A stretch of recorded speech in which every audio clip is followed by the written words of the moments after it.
Bom dia, irmãos. Graça e paz a todos. É para mim uma grande alegria estar aqui nessa manhã e falando de um assunto que mexe muito com o meu coração, que é missões, a obra missionária. Alegria receber o convite do pastor Gabriel. Estive aqui na sua ordenação e foi um privilégio o tempo que passamos juntos ali no seminário, uma troca mútua muito boa, um crescimento, uma amizade que desenvolvemos, assim como com outros colegas ali que partilharam esse tempo conosco, amizades que levamos para a vida, de fato, né? É uma grande alegria em meu coração estar aqui nessa manhã e compartilhar um pouco acerca de missões, acerca da obra missionária aqui no nosso estado. Meu coração fica grato ao Senhor pela essa oportunidade, por essa dádiva. E a proposta pela manhã foi falarmos um pouco acerca dos povos aqui no nosso estado, né? Os povos minoritários que fazem parte aí do nosso calendário, da nossa agenda missionária, e um pouco dos desafios também que envolvem conduzir a obra missionária entre esses povos, povos que são abundantes aqui no nosso estado e que precisam de uma atenção muito especial por parte da igreja, porque de fato há um número muito grande de povos que não têm no seu meio a presença evangélica, não tem no seu meio alguém que tenha conhecido a Jesus e lhes fale acerca de Jesus, acerca da salvação. E como igreja devemos nos inquietar enquanto houverem povos que não conheçam ao Senhor, porque o chamado que Deus tem para cada um de nós, como sendo sua igreja, é levar o evangelho a todas as nações. E um versículo que eu queria iniciar, não vou falar sobre ele, mas é Mateus capítulo 24, versículo 14. Versículo conhecido por nós acerca da missão, acerca de um dos sinais que compõem os acontecimentos da vinda, do retorno do nosso Senhor Jesus. Mateus 24, 14, a palavra de Deus diz: E será pregado este evangelho do reino por todo o mundo, para testemunho a todas as nações. Então virá o fim. Todas as nações.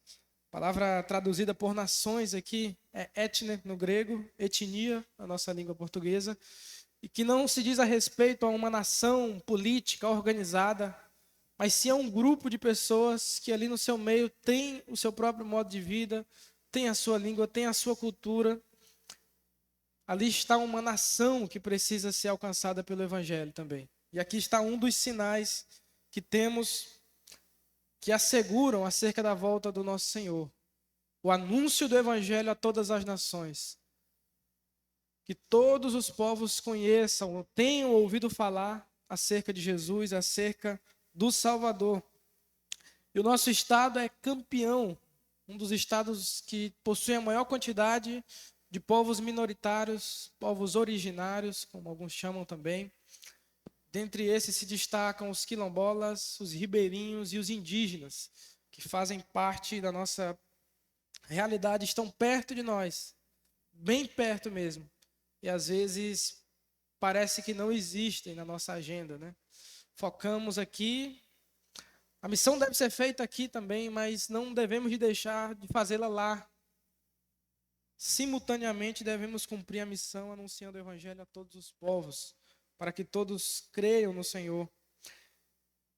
E esse é o nosso maior desafio missionário, alcançar todos os povos. Levar a mensagem de salvação a todos aqueles que ainda não ouviram acerca de Jesus.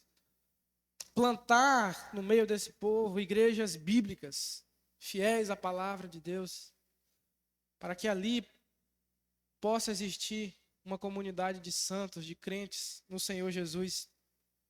E esse versículo é um desses grandes sinais que compõem o conjunto de acontecimentos da vinda do Senhor Jesus e que demonstra a palavra missionária do próprio Deus, o caráter missionário de Deus.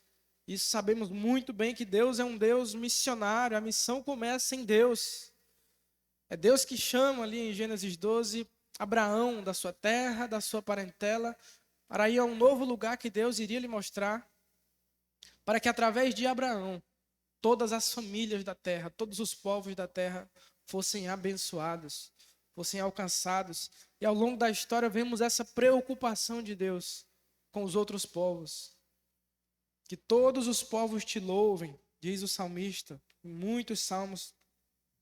E esse versículo reflete o caráter missionário de Deus. Um dos sinais do retorno de Jesus é a pregação do evangelho entre todos os povos. Portanto, esses povos devem estar na nossa agenda missionária, devem ser uma prioridade na missão da igreja, não devemos esquecê-los.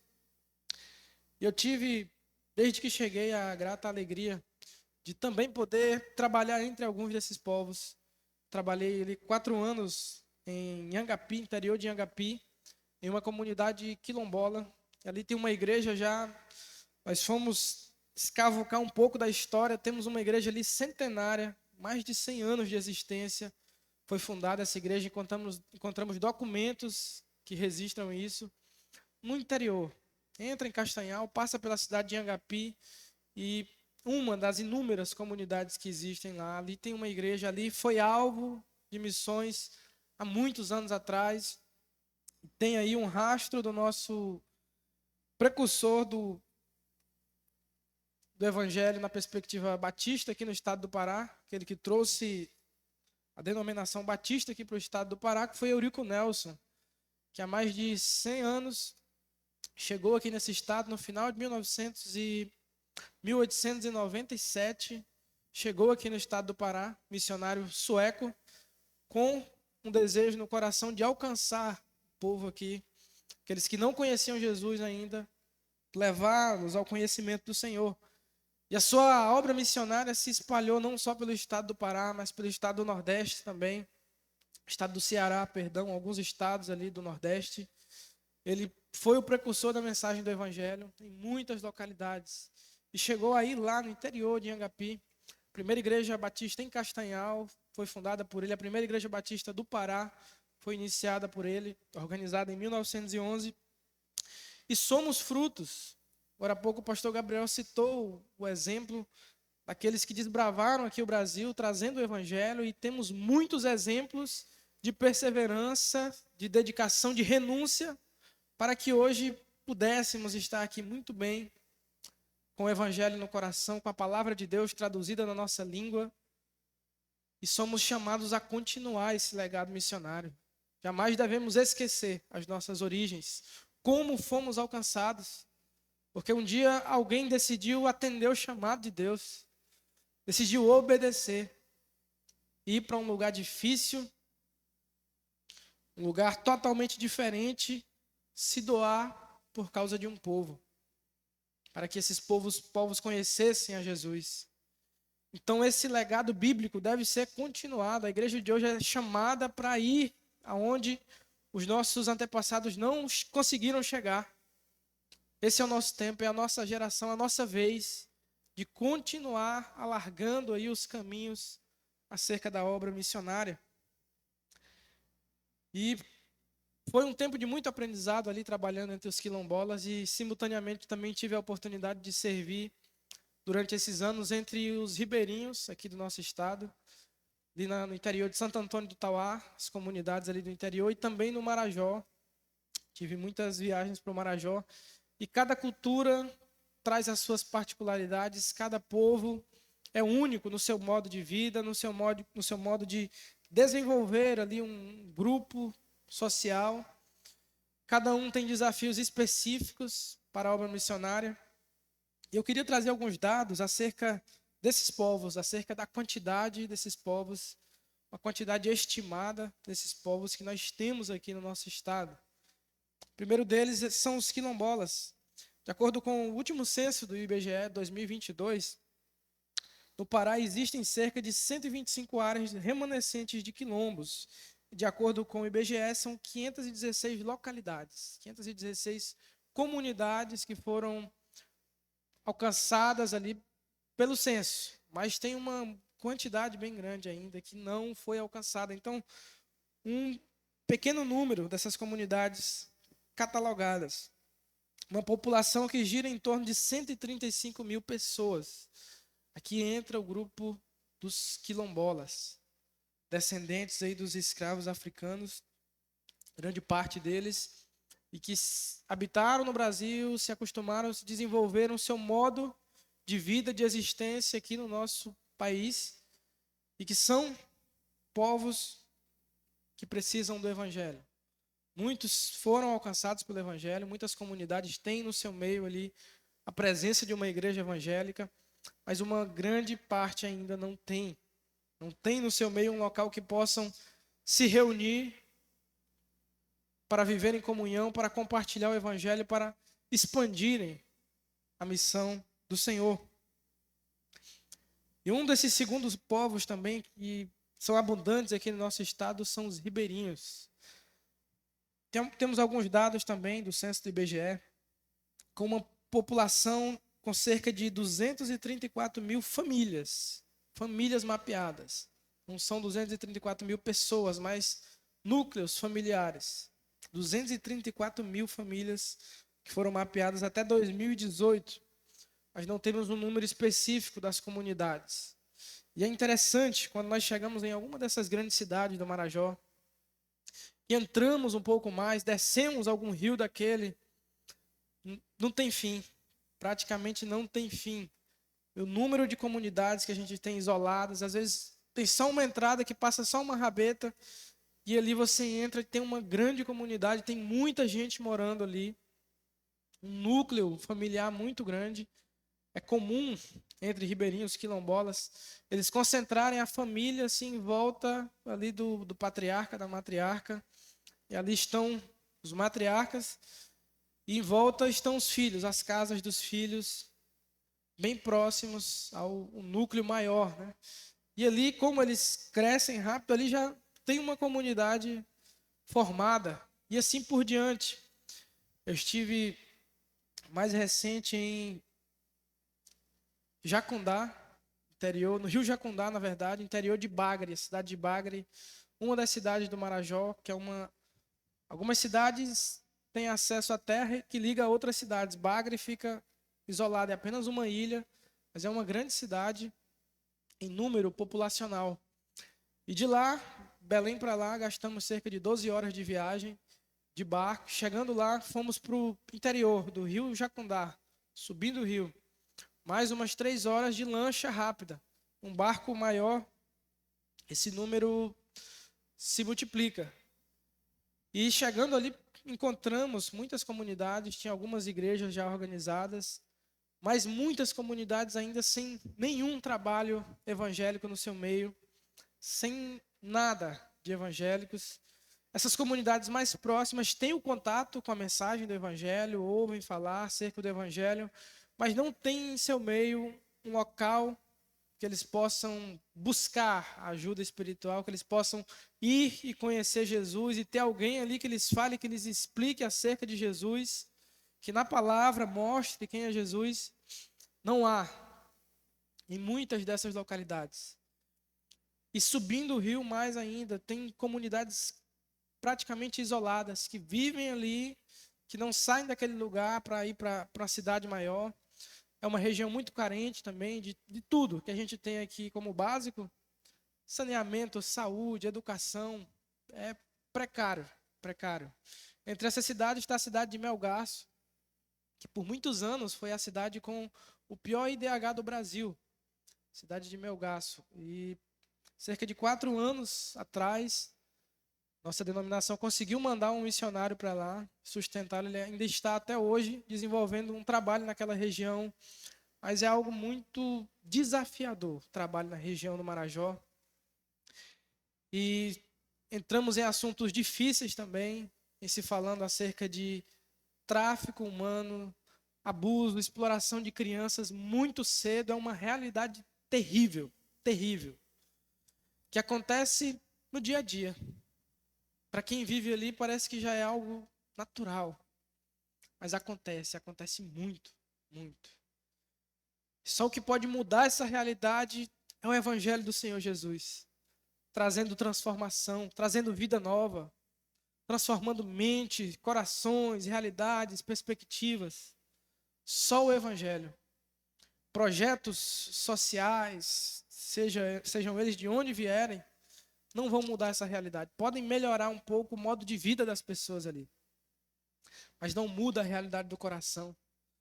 Não muda a realidade do pecado impregnado no coração de uma cultura totalmente corrompida por práticas absurdas, afrontosas a Deus. E essa é uma realidade comum lá, no dia a dia.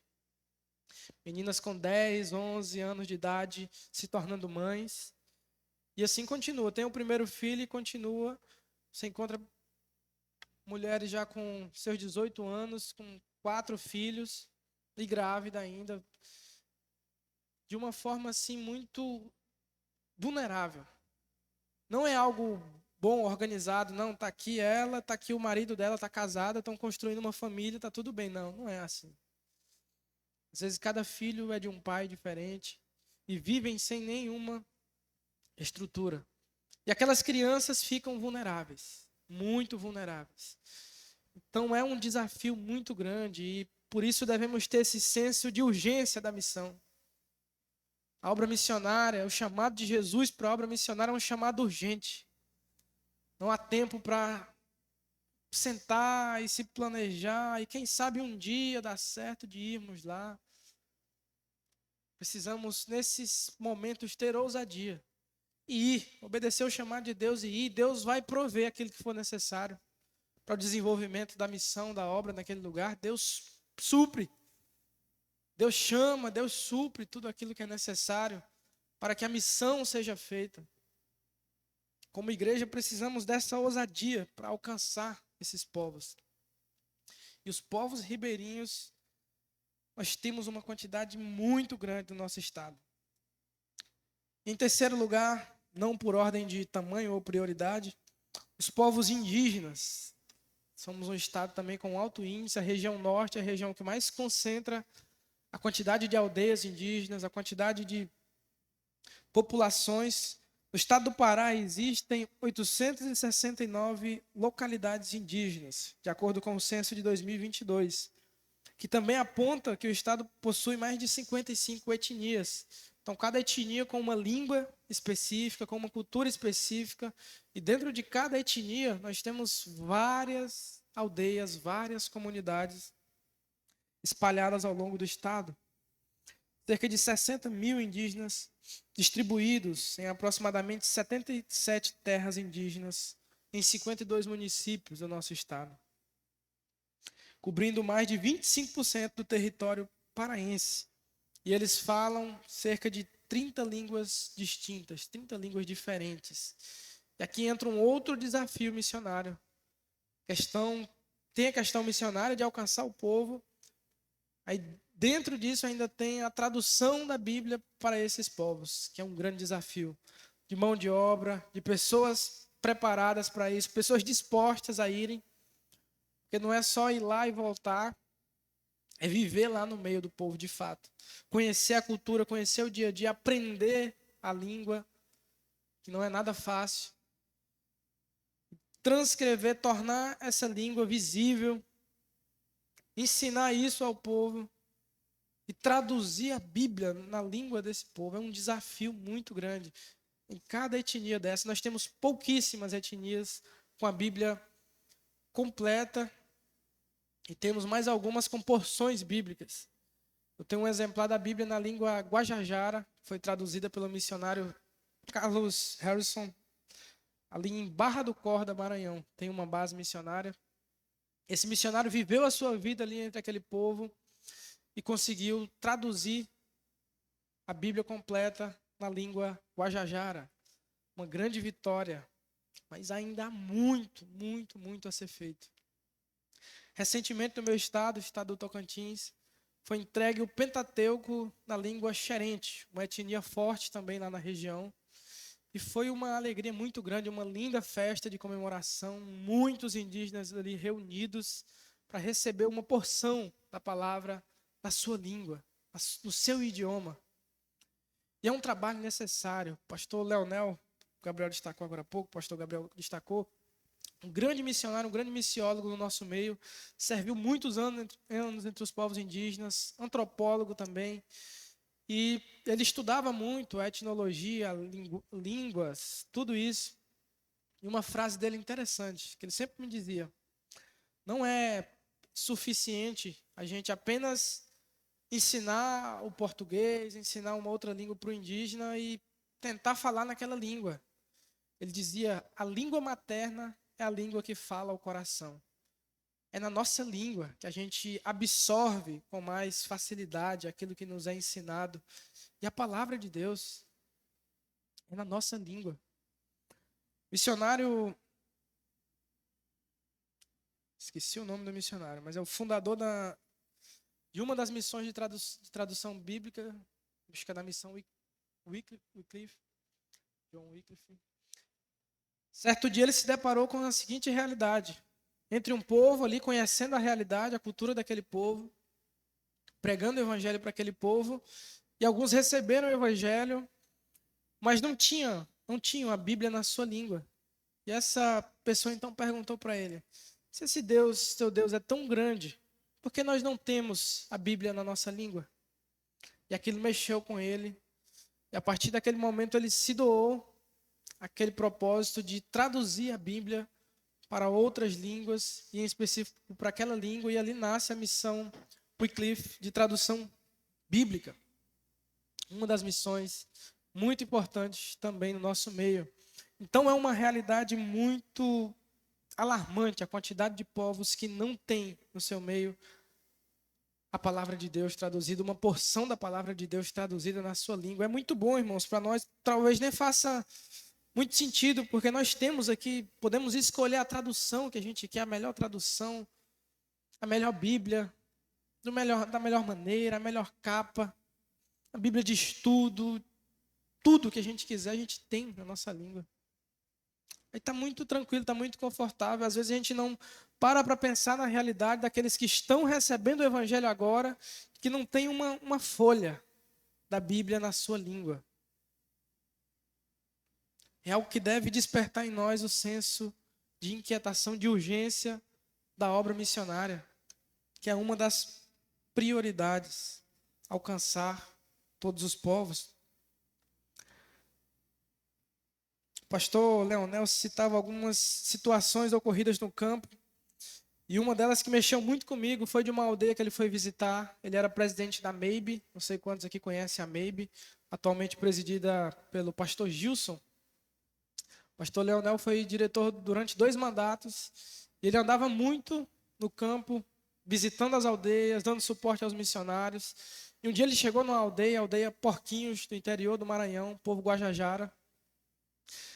Aquele povo já tinha sido alcançado pelo Evangelho, aquele povo já tinha um local de se reunir, ali do jeito deles, e eles já tinham preparado também uma casa para o missionário que fosse servir entre eles. Mas o grande problema era que não tinha ninguém para ir para lá. E aquele líder chegou para ele um dia e disse: pastor, nos envie um missionário, nós precisamos aprender mais da Bíblia. Precisamos aprender mais acerca de Jesus. E ele, sem jeito, mas não tem, infelizmente não tem ninguém que está disponível para vir aqui agora. Aí aquele indígena falou: mas pastor, aquelas igrejas da cidade grande, a gente vai lá, tem tantos pastores sentados, será que não tem um que possa vir para cá, nos ensinar a palavra? E aquilo mexeu muito com o coração dele. Ele veio embora e não conseguiu ninguém para ir para lá. Estava tudo pronto. O povo tinha recebido o evangelho já. Tinha crentes ali, mas precisavam crescer no conhecimento do Senhor. Mas não tinha alguém disposto a anunciar a palavra para aquele povo, a ensinar a palavra, a discipular aquele povo. Essa é uma das realidades. Nós temos muitos povos não alcançados, que não têm presença evangélica no seu meio, mas uma outra realidade é a quantidade de trabalhos que foram iniciados, mas que não tem alguém para dar continuidade. Há muitos. Para a região do Tauá, quando eu andava por lá, no início, as primeiras viagens, Parece que as palavras de Jesus saltaram assim da Bíblia e vieram à minha mente. A seara é grande, mas os trabalhadores são poucos. Muitas igrejas já organizadas, muitos irmãos ali, mas não tinha um líder. Não tinha alguém para ir para lá, não tinha nenhum missionário, nenhum pastor disposto a ir para lá. Ensinar a palavra àquele povo, cuidar daquele povo. Essa é uma realidade alarmante. Por isso a oração de Jesus deve estar na nossa agenda também. Rogai ao Senhor da seara que mande mais trabalhadores para a sua seara. Esse é o nosso chamado, essa é a nossa missão. Muitos desses povos nunca ouviram o evangelho, outra grande parte já ouviu. Mas precisam crescer espiritualmente, precisam de discipulado, precisam de cuidado, mas não tem. Eu queria destacar alguns desafios, eu vou logo depois ler um texto bíblico. E um deles, olhando para o cenário atual do nosso estado, é um desafio geográfico. Uma imensa extensão territorial e a dificuldade de acesso a populações ribeirinhas, quilombolas e, em especial, indígenas, que é mais afastado ainda, mais isolado ainda. E esse isolamento dificulta muito o acesso, a chegada da igreja. Esse é um dos principais desafios para alcançar, para discipular, para evangelizar esses povos. De acordo com a revista Ultimato, uma pesquisa que eles fizeram acerca da obra missionária, existem até 35 mil comunidades ribeirinhas e cerca de 3 milhões de pessoas vivendo no interior da selva amazônica. Agora há pouco eu falei sobre 2.300 pessoas, mais ou menos, 230 mil pessoas, na verdade, ribeirinhas. Aqui nós estamos falando 35 mil comunidades organizadas, que ali tem muita gente. Cerca de 35 mil comunidades e 3 milhões de pessoas vivendo isoladas no interior da selva amazônica. Longe das grandes cidades, longe de tudo. Meus irmãos, alguns desses lugares que eu fui, às vezes eu ficava pensando, meu Deus, se acontecer alguma coisa lá na cidade, com minha família ou algo do tipo, quando é que eu vou ficar sabendo disso? Sem sinal, sem nada. Se acontecer alguma coisa comigo, com alguém daqui, quando que a gente vai chegar no hospital mais próximo, no posto de saúde mais próximo? 10, 15 horas. Essa é a realidade de muita gente vivendo no interior da Amazônia. Isolados de tudo, do básico que você pensar. Básico. Eles vivem daquilo que cultivam, daquilo que coletam, daquilo que pescam, daquilo que caçam. Não tem uma mercearia próxima. As comunidades maiores, sim, já tem uma estrutura, já tem um mercadinho, algo do tipo. Mas essas comunidades mais isoladas não tem nada disso. É aquilo que eles conseguem no dia a dia. E desse total de 3 milhões de pessoas, cerca de 1 milhão, não tem ninguém próximo que pode lhes apresentar o evangelho. Essa foi uma pesquisa realizada pela revista Ultimato. Cerca de 3 milhões de pessoas na selva amazônica. E desses 3 milhões, 1 milhão, não tem ninguém perto. Ah, meu vizinho vai me falar de Jesus. Ah, fulano vai vindo ali do outro bairro, vai compartilhar o evangelho aqui no nosso meio. Não, isolada. Longe de tudo e qualquer contato com o homem. E o custo financeiro para chegar nesses lugares é alto. Às vezes só por rio, passagens caras, e se você vai em uma embarcação própria, ainda é mais caro. Há lugares que chegam apenas de avião, comunidades indígenas. Nós temos em nosso meio aqui o pastor Davi Galuz, também, que é o nosso atual diretor de missões ali do Seminário Equatorial. Ele trabalhou muitos anos ali na região de Parintins, servindo em comunidades indígenas. E tinha localidades que somente através da missão Asas de Socorro, com os aviões da missão, que eles conseguiam chegar. E era um custo altíssimo. Combustível, manutenção, os aviões, tudo é muito caro. O desafio vai aumentando. Mas aquele que nos chama ao cumprimento da missão é o dono de todas as coisas. E se estamos fazendo a sua missão, a sua vontade, Deus vai cumprir. Não devemos deixar de fazer a missão pelo medo dos recursos não darem, de não conseguirmos ir, não conseguirmos chegar a tal localidade. É o Senhor de todas as coisas que está nos mandando ir. Devemos apenas crer na sua palavra, fazer a sua vontade, e Ele proverá aquilo que for necessário. É Ele que nos chama ao cumprimento da missão. Viagens que custam vários dias.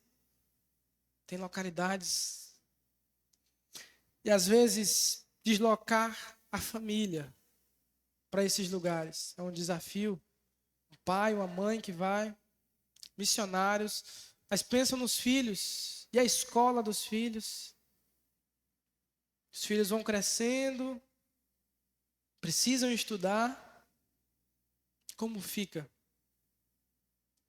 A seara é grande, os trabalhadores são poucos. E esse é um próximo desafio, desafio da mão de obra humana, pessoas. A falta de pessoas dificulta o acesso a essas comunidades, o alcance a essas comunidades isoladas. Temos muito campo para poucas pessoas. Eu vou falar um pouco sobre esse texto agora pela manhã ainda um pouco, e à noite também um outro texto paralelo a esse, quando Jesus afirma que a seara é grande, que os trabalhadores são poucos. Às vezes faltam trabalhadores, às vezes temos trabalhadores, falta a preparação dos trabalhadores, às vezes temos trabalhadores, mas falta o apoio da igreja local. Eu já vi pastores acabarem com o chamado de alguém que se levanta cheio de gás, cheio de ânimo, querendo servir, querendo se doar como missionário. É como se o pastor pegasse um balde de água e jogasse em cima da pessoa. Conversei com uma pessoa uma vez, alguns anos atrás, e ela tinha um desejo missionário muito forte. Deus havia falado ao coração através da palavra, e ela entendia isso. Ela foi falar com um pastor dela de uma outra denominação, e aquele pastor disse para ela parar com aquilo, estudar, que ela era nova ainda.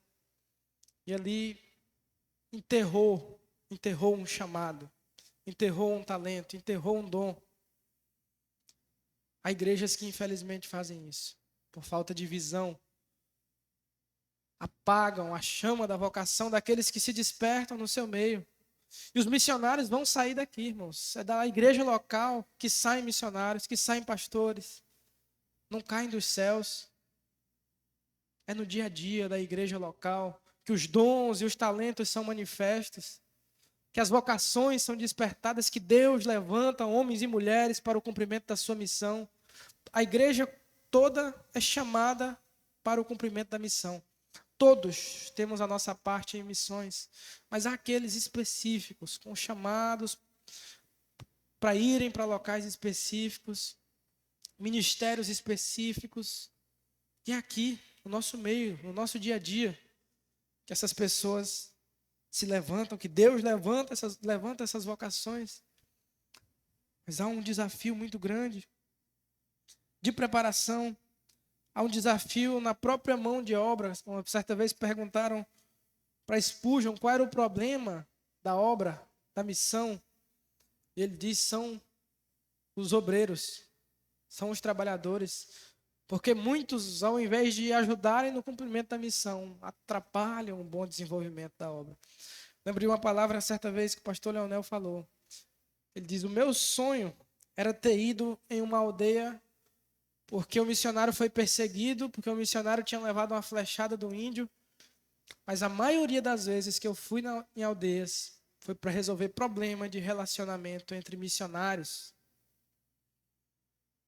Coisas que atrasam o bom andamento da obra. Às vezes nos envolvemos em tantas coisas, mas aquilo que é o essencial fica de lado. E deixamos de fazer a vontade de Deus por perder o tempo com coisas vãs, coisas bobas, com brigas, com discussões, que não vão levar em nada, lugar algum. E isso nos impede de cumprir com excelência a missão que Deus confiou a cada um de nós. Esses desafios de mão de obra são superados exatamente por isso, por mais vocacionados se levantando, pela capacitação desses vocacionados, o preparo desses vocacionados que se levantam, pelo treinamento e o sustento da igreja local, aos missionários que são levantados no meio da igreja. Nós temos também o desafio de adaptação cultural. Muitos missionários têm um choque muito grande ao chegar no campo e se deparar com uma realidade totalmente diferente da sua, uma cultura diferente, tudo diferente. Eu agradeço muito a Deus porque eu nunca tive nenhum tipo de problema com alimentação, com comida, não comer isso, não comer aquilo. Desde pequeno eu sempre comi de tudo. Meu avô era caçador e eu também na minha infância gostava disso, de caçar, de pescar. E eu sempre comi de tudo. E muitas vezes nessas viagens nós nos deparamos com alguns pratos bem inusitados. E uma dessas viagens que eu fui para o interior de Bagre, chegando lá tinha uma carne de onça já preparada. E eu não tinha comido ainda onça, eu comi muitos bichos aí da natureza alguns anos atrás, mas onça eu não tinha comido ainda. Mas estava lá, eu falei, vamos comer. E desceu com açaí, batido na hora, uma farinha da Baguda. Desceu bom, uma carne bem forte assim, mas desceu. E é um desafio para muitos essa questão da adaptação. O choque cultural ao chegar ao campo. Uma cultura diferente, tudo diferente. Por isso o missionário precisa passar por um preparo. E temos hoje para isso muitas escolas preparatórias para missionários que trabalham essa questão da adaptação cultural, preparam diversas áreas do missionário para não ter um choque ao chegar nesses ambientes. Mas apesar desses desafios, é um alvo a ser alcançado, precisamos ir. Se a igreja não for, quem vai fazer missão entre esses povos? É uma atribuição nossa como igreja do Senhor. Somos chamados para isso. E ainda dentro da mão de obra, nós temos o desafio de uma liderança preparada. Foi exatamente um dos problemas que eu citei. Começar o trabalho e não ter quem dê continuidade. Precisamos ter pessoas preparadas para isso. A igreja prepara, capacita liderança. E hoje, uma das visões mais, eu penso que sejam uma das mais saudáveis, é você preparar a liderança local. Se você vai para uma aldeia indígena, alcançou o povo e prepara líderes ali daquele local que já são acostumados, adaptados com a rotina, com a cultura, capacite eles para se tornarem líderes ali, que não terão essas dificuldades culturais de adaptação, de deixar a família longe e ir para um outro lugar diferente. Formação de líderes autóctones, preparados ali na sua região. Entre os ribeirinhos, prepare líderes. Entre os povos ribeirinhos. Entre os indígenas, capacite líderes ali entre aqueles povos para ter uma continuidade da missão, do trabalho começado naquele lugar. E, por fim, nós temos o desafio do sincretismo religioso muito grande. É o que eu percebi entre esse período de experiência, principalmente entre quilombolas, é um desafio. Às vezes a pessoa é alcançada pelo Evangelho, recebe o Evangelho, lê a palavra, tem muitos anos da fé, mas ele não deixa de ir no curador, ele não deixa de ir na benzedeira.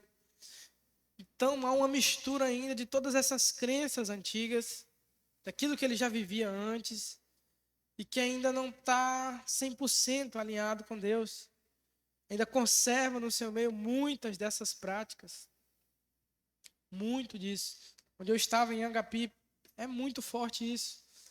Tinha irmãos lá que já tinham mais tempo do que a minha idade de vida no Evangelho, mas ainda conservavam muitas dessas práticas. Muito disso. Criança não está bem, não, leva ali, leva para benzer. Leva ela lá. Nasceu, leva lá na benzedeira. Aí superstição e simpatia, muita coisa que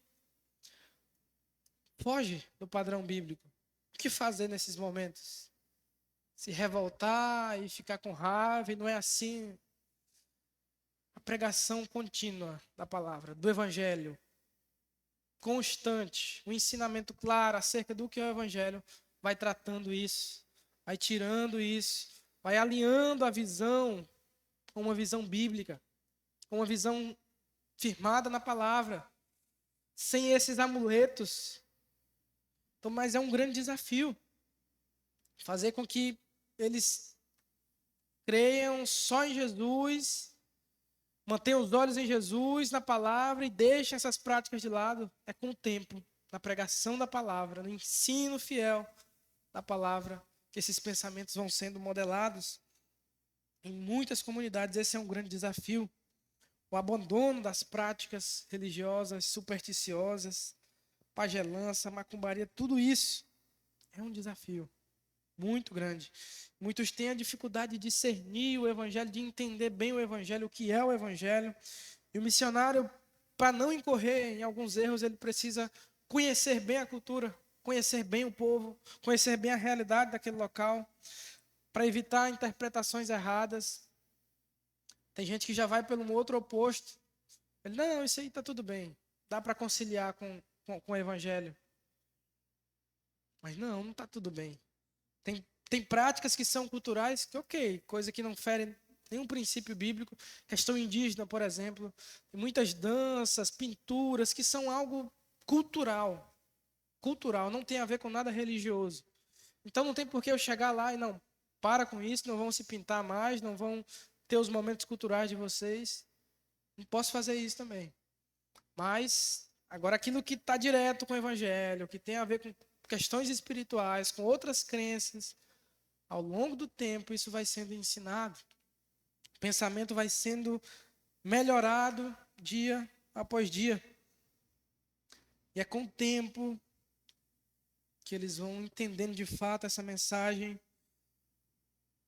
mantendo os olhos apenas em Jesus e se desviando dessas distrações.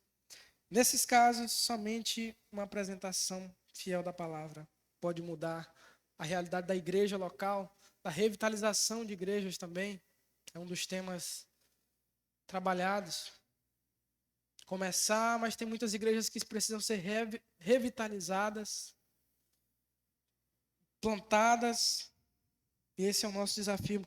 E temos outros desafios menores, que eu não vou entrar em detalhes, como questão dos recursos financeiros, apoio da igreja, adaptação cultural, falei um pouco disso, condições climáticas, culturais, trazer um missionário lá do sul do Brasil, para o interior da Amazônia.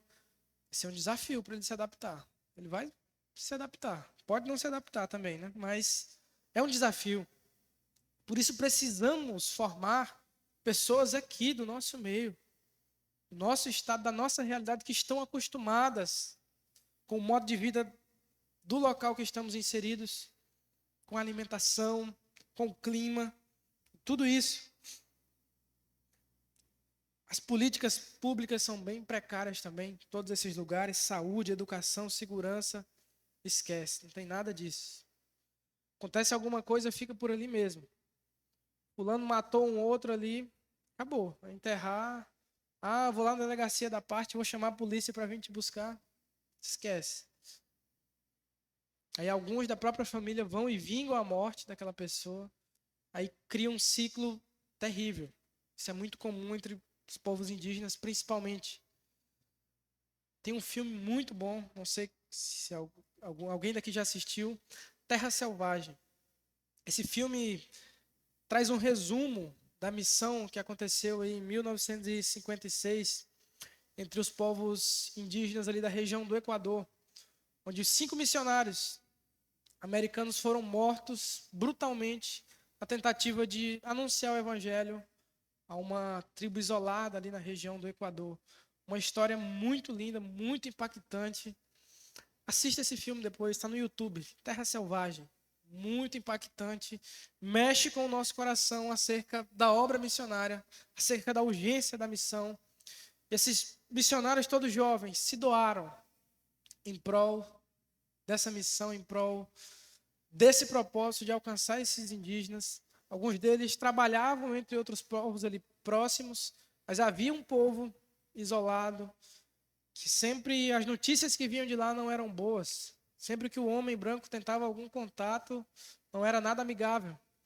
Mas eles entenderam que esse povo precisava do Evangelho, precisava de Jesus, e foram ousados, oraram, se prepararam e foram.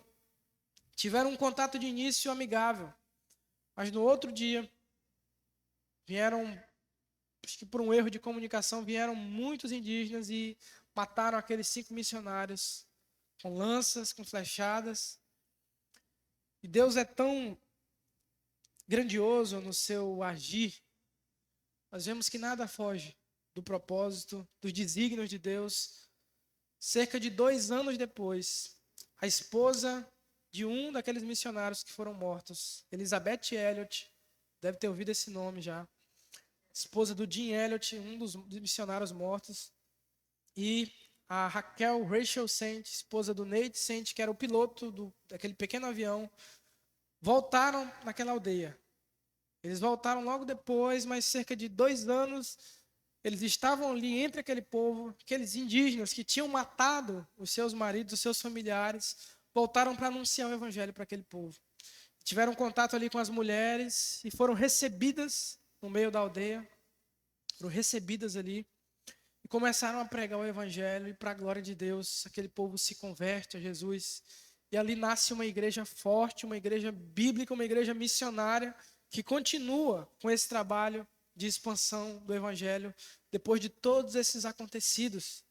Então vemos essa reviravolta e a história desses missionários também. Logo depois desse acontecimento, despertou muitos vocacionados ao longo daquele período e até os dias de hoje. Eu fui um daqueles que foram muito impactados através dessa história. Eu estava um dia orando, lendo a Bíblia, e assisti esse filme. Quando eu terminei de assistir esse filme, eu caí de joelhos chorando e pedindo que Deus me usasse mais, me consagrando mais ao Senhor. Pedindo ao Senhor que não continuasse do jeito que estava. E alguns meses depois, Deus abriu a porta no seminário. Eu vim do interior do Tocantins aqui para Belém do Pará. E Deus me permitiu viver experiências que eu nunca imaginei viver tão cedo ainda. Minha vida foi muito impactada através desses homens que se doaram em prol do Evangelho. E uma história que continua impactando vidas, despertando pessoas acerca da obra missionária, acerca da urgência da missão. Somos chamados ao cumprimento da missão. Deus nos chama com esse propósito de anunciar o Evangelho a todos os povos, nações, línguas, tribos, etnias, para que todos conheçam o Senhor, para que todos louvem ao Senhor. Esses são alguns dos desafios externos, e temos desafios internos também no meio da igreja, como falamos agora há pouco. A acomodação nos faz ficarmos insensíveis, às vezes, diante da realidade da obra missionária, da realidade das pessoas que estão perecendo todos os dias sem Jesus. Às vezes estamos muito confortáveis, muito acomodados, e não paramos para pensar naqueles que estão morrendo todos os dias sem conhecer Jesus. O que estamos fazendo diante dessa realidade? E para encerrar, eu queria ler um texto com você, Mateus capítulo 9, abra sua Bíblia comigo. Mateus capítulo 9, do versículo 35 ao versículo 38.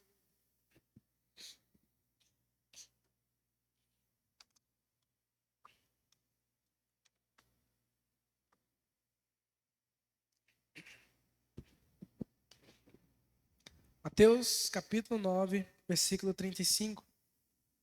A palavra de Deus diz: E percorria Jesus todas as cidades e povoados, ensinando nas sinagogas, pregando o evangelho do reino e curando toda sorte de doenças e enfermidades.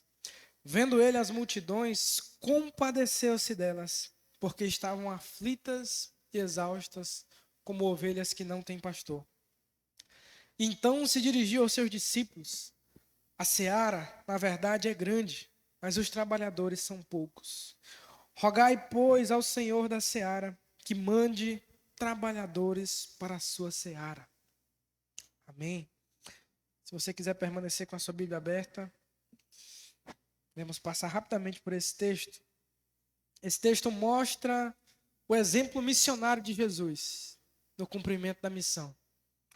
Logo de início, Jesus quebra aqui as barreiras geográficas. Percorria Jesus todas as cidades, todos os povoados, todos os vilarejos, anunciando o Evangelho, pregando o Evangelho, ensinando nas sinagogas, discipulando pessoas, pregando o Evangelho, trazendo pessoas para a salvação, curando todo tipo de sorte de doenças e enfermidades, trazendo bálsamo, cura para um povo que estava aflito, exausto, como ovelhas sem pastor. Sabemos que esse evangelho de Mateus é um evangelho altamente missionário. Mateus escreve com o propósito de comprovar de fato aos judeus que Jesus é o Messias, aguardado, tão esperado por eles. É em Mateus que nós temos o relato da grande comissão. É em Mateus que nós temos esse relato acerca do sinal, de um dos sinais do fim dos tempos, que é o evangelho ser anunciado em todas as nações, a todos os povos. Então Mateus tem esse propósito altamente missionário, levar pessoas ao conhecimento de Jesus. E ele observa esse exemplo de Jesus no cumprimento da missão, como Jesus desenvolvia a sua missão. Nós vemos aqui logo nesse primeiro versículo que assim como Jesus devemos alcançar as cidades e povoados, pregando o evangelho, trazendo salvação e libertação ao povo. Esse é o chamado da igreja, anunciar o evangelho de Cristo, o evangelho que salva, que transforma vidas, o evangelho que cura, que traz uma nova história na presença de Deus. Esses três verbos resumem o ministério de Jesus: ensinar, pregar, curar. E ele andava de um lugar para o outro fazendo isso. Não teve descanso no tempo do seu ministério. De repente aparece alguém para seguir Jesus. Jesus diz: as raposas têm os seus covis, as aves dos céus têm os seus ninhos, mas o Filho do Homem não tem onde reclinar a cabeça. Mostrando a realidade, a urgência da obra missionária, a urgência do cumprimento da missão. E somos chamados, assim como Jesus, a anunciar a mensagem das boas novas, pregar o reino de Deus para aqueles que ainda não conhecem, alcançar todos os povos. E o Pará é um dos nossos campos. Nosso estado é um dos nossos campos e há uma vasta quantidade de povos que precisam ser alcançados pelo Evangelho e somos chamados para isso em todos os lugares e todas as oportunidades. O discípulo de Jesus deve anunciar o Evangelho do Reino. Em segundo lugar, devemos cumprir a missão movidos de compaixão. Veja o versículo 36. O texto diz que Jesus viu aquelas multidões, aqueles povos, e o coração dele se enche de compaixão. Ele é movido de compaixão, porque viu aquele povo aflito, exausto, desamparado, como ovelhas sem pastor. Se não tivermos compaixão ao fazer a missão, estaremos apenas obedecendo a um ritual, a uma agenda. Não, eu vou lá porque tem que ir. Vou pregar o evangelho lá no bairro tal porque tem que ir pregar.